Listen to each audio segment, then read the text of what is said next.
Hey, what's up guys, Ollie here. So I posted an Instagram story the other day of me showing my network attached storage device that I bought. It's a Synology DS218 Plus. I had a lot of questions about it. I was actually very surprised. I wasn't going to make a video on it because I thought it was a pretty simple thing.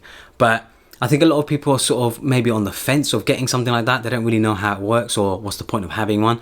So I basically wanted to share why I got one and how I sort of back up my data and what other methods I use to back up all of my data. So I went for the Synology DS218 Plus.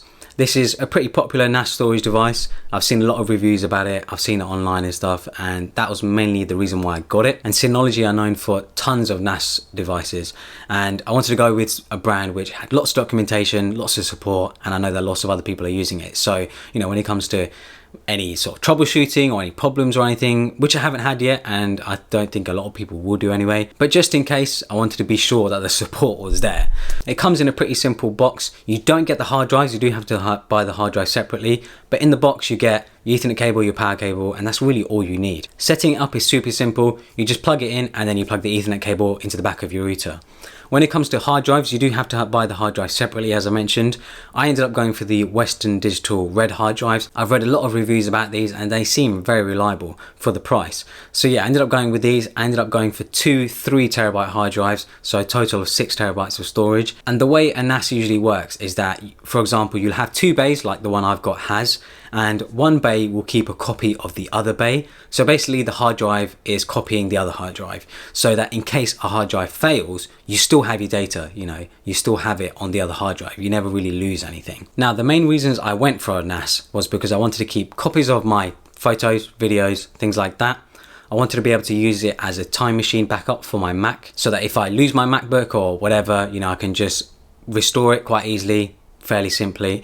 And I also wanted to be able to use it with Plex for movies and TV shows, so I could watch movies and TV shows on my TV or anywhere across the world if I really wanted to. It's fairly easy to use, fairly simple to set up, considering I have like pretty much no sort of networking knowledge or server knowledge or anything like that. You know, it was super easy for me to set it up and get it going. The reason I went for this one specifically was mainly because I wanted something that will last me quite a few years, you know, maybe 5 to 7 years.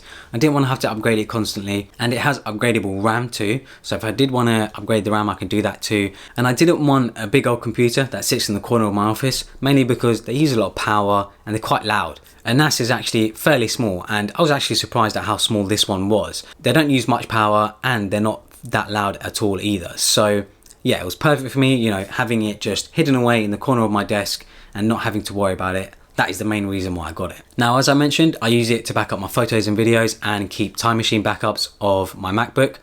But my backup and sort of storage solutions go even further than that. One of the most important aspects for me was being able to keep copies of my client work. So I have copies of it on this NAS device. I also have copies of it on a normal external hard drive. And then I have copies of it at my office. I have an airport time capsule at the office, which I use to back up all my data too. And then I also have a copy of all my client work on Dropbox. It might seem like overkill, but when you lose something, when you've lost data like I have before, you end up becoming super safe with it. And being able to have tons of copies of my client work is super, super important for me. You never really know what's going to happen. You know, you don't know if you're going to lose your computer. You don't know if your hard drives are going to fail, or if your cloud storage solution is going to go down. You just don't know in these situations. I like to have copies of my data in various locations, just in case the worst happens. Knowing that I have access to it wherever I need to, whenever I need to, is just very reassuring for me. If you're someone who doesn't back up their stuff, I highly recommend it.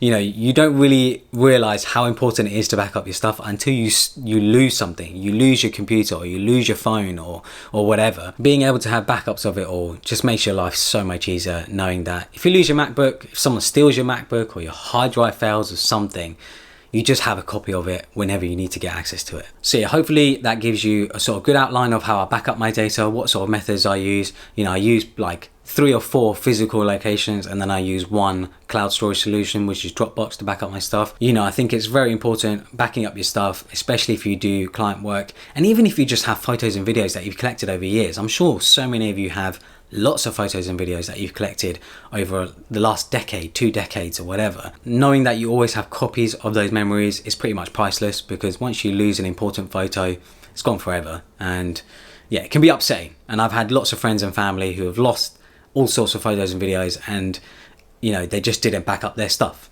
So yeah, hopefully this urges you and gets you into backing up your data. It's just very important.